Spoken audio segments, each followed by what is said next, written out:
Situation. A rectangular beam has the following properties. Width is 300 mm, effective depth is 490, concrete compressive strength is 27.6 megapascal, steel yield strength is 276 megapascal.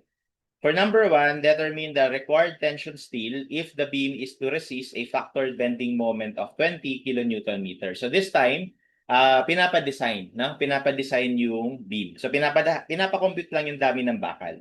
So kapag nagde-design, di ba pag nagde-design, ang lagi mo lang hinahanap dyan is yung AS. Yan.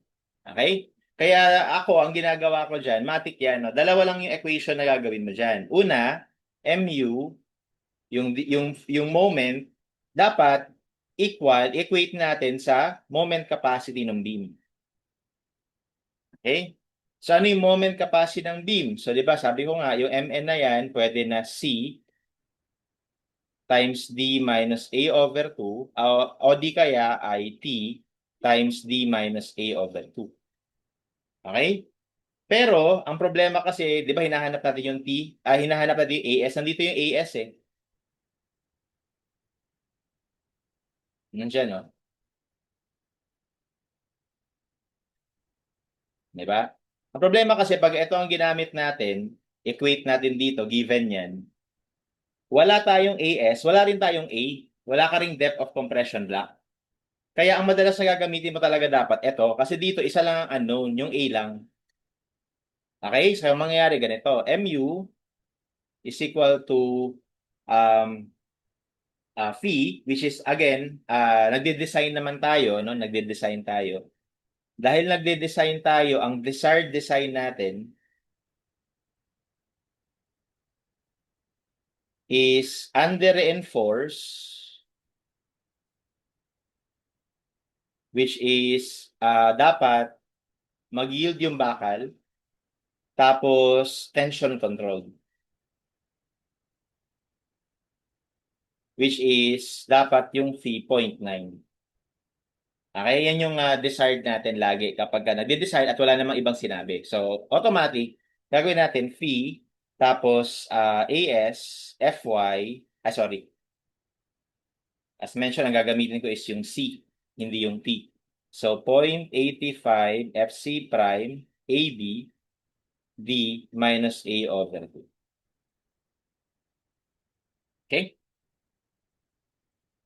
So, substituting the values, so we have, for number 1, we have 20 kilonewton meter. Gawin lang natin yung Newton mm kasi yung right side nito magiging Newton mm lahat.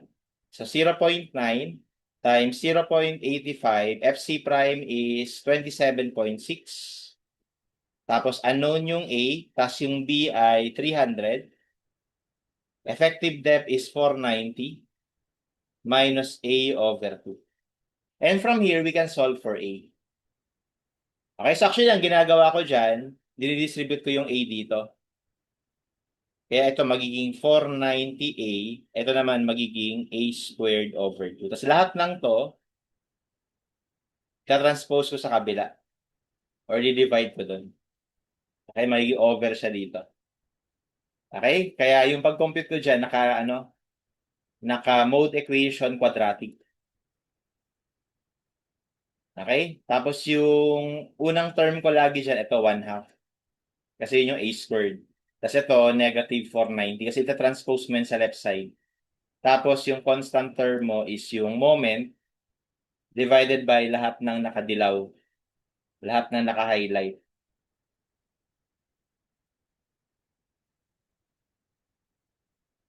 Okay? And that gives me 973, which is obviously not the value of A kasi yung A, yung effective depth natin 490 lang. So itong isa, 6.487.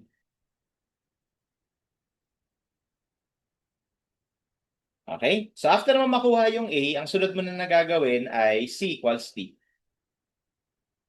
Okay? So yung C natin ay 0.85 FC prime AB equals AS FY. And from here, you can solve for AS. Substitute ko lang yung mga values. Okay. 300 equals AS FY. So yung FY natin dito ay 276. Oo nga pala, bago talaga tayo makarating dito, kailangan muna natin mag-check dito.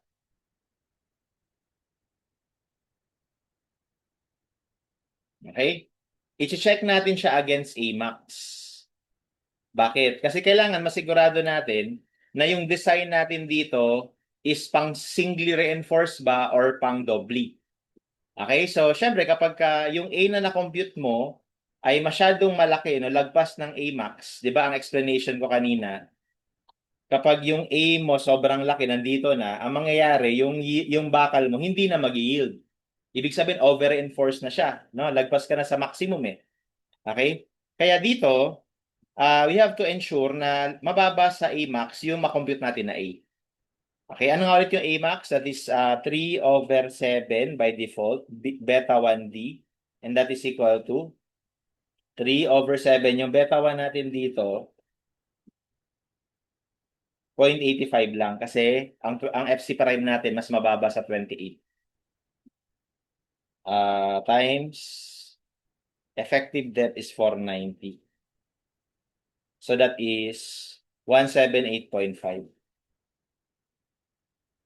So mas mababa naman, so ibig sabihin ang design natin ay singly reinforced rectangular beam. Otherwise, kailangan natin mag-doubly reinforce. Okay? So now, from here, we can now solve for AS. So ang AS natin ay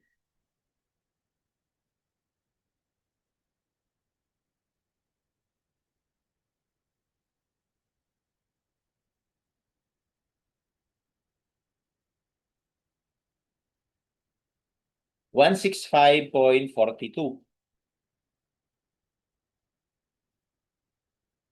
Okay.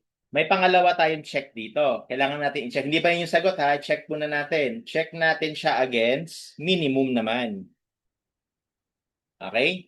Ang minimum steel area prescribed by the code is whichever is larger between the two. 0.25 square root of FC prime over FY BD or 1.4 over FY BD.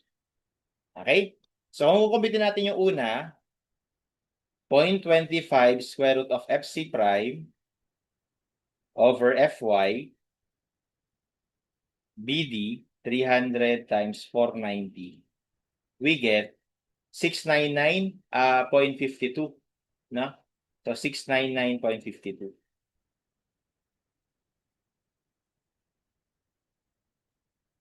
Kapag kukumpitin naman natin yung isa,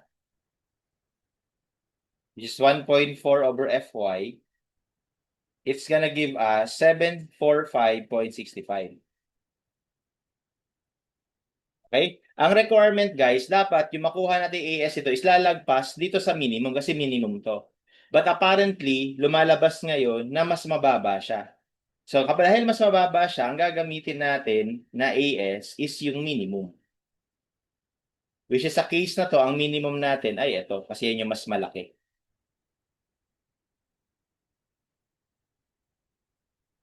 Okay, and that should be our answer for number 1. So, approximately letter C, 746. Next, determine the required tension steel if the beam is to resist a factored bending moment of 140 kN meter naman. So, 140 naman. Okay, so medyo, ibig sabihin, ulitin lang natin to lahat. Ulitin lang natin to. Ulitin na natin yan lahat.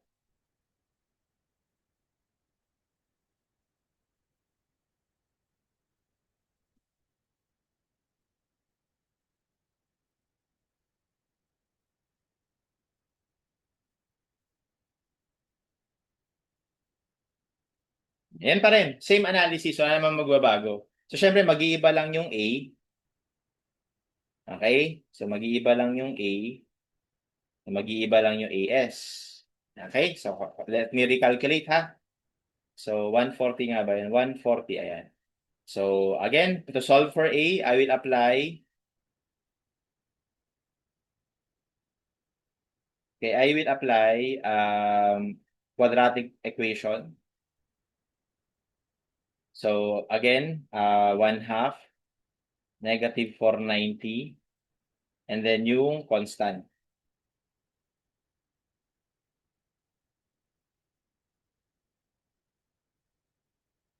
Over 0.9 times 0.85 times 27.6 times 300.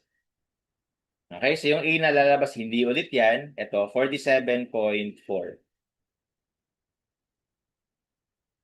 And mas maliit pa rin yan dun sa AMAX, kaya SRRB pa rin tayo.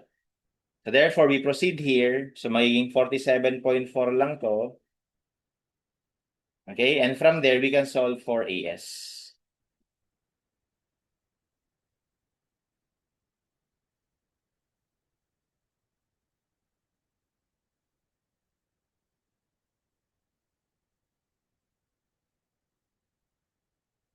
So AS would be 1208.7.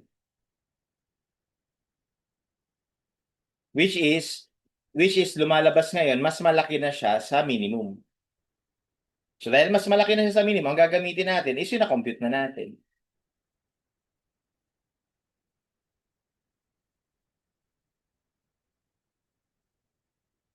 Okay? That's it.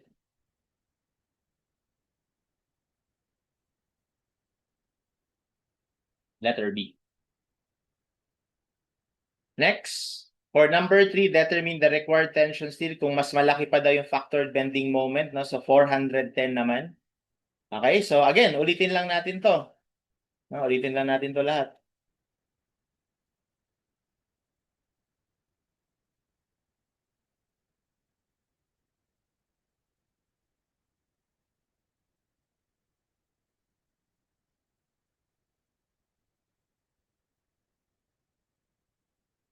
Okay? So ito magiging 410. So magbabago to. Okay, magbabago to. Magbabago yung area.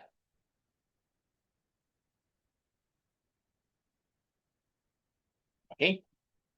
So once again, let me go to quadratic.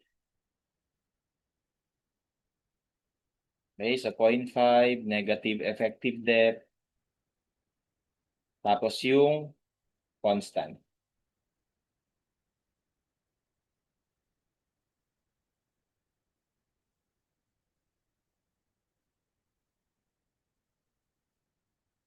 Okay, so we have 157.37.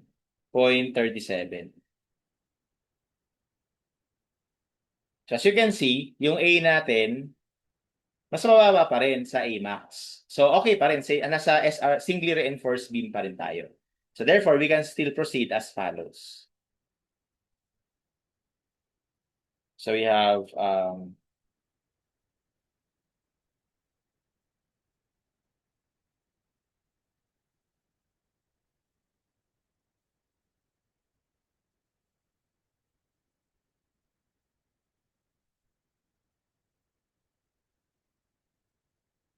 okay, so that gives us 4,012.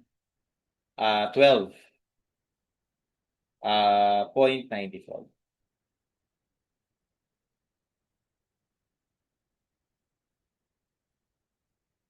Okay, which is mas malaki pa rin siya sa minimum. Kaya yan pa rin ang gagamitin natin. Okay, and if you might ask, no, sir, hindi na ba tayo mag-check dito ng AS Max? Hindi na, kasi dito na natin yung ginawa. Okay, the fact that hindi na tayo lumagpas sa A Max, hindi na rin tayo lalagpas sa AS Max dito. Okay, so that will be our answer. So dito we just choose the nearest, no? That is letter C. Okay? So that's how we solve this problem.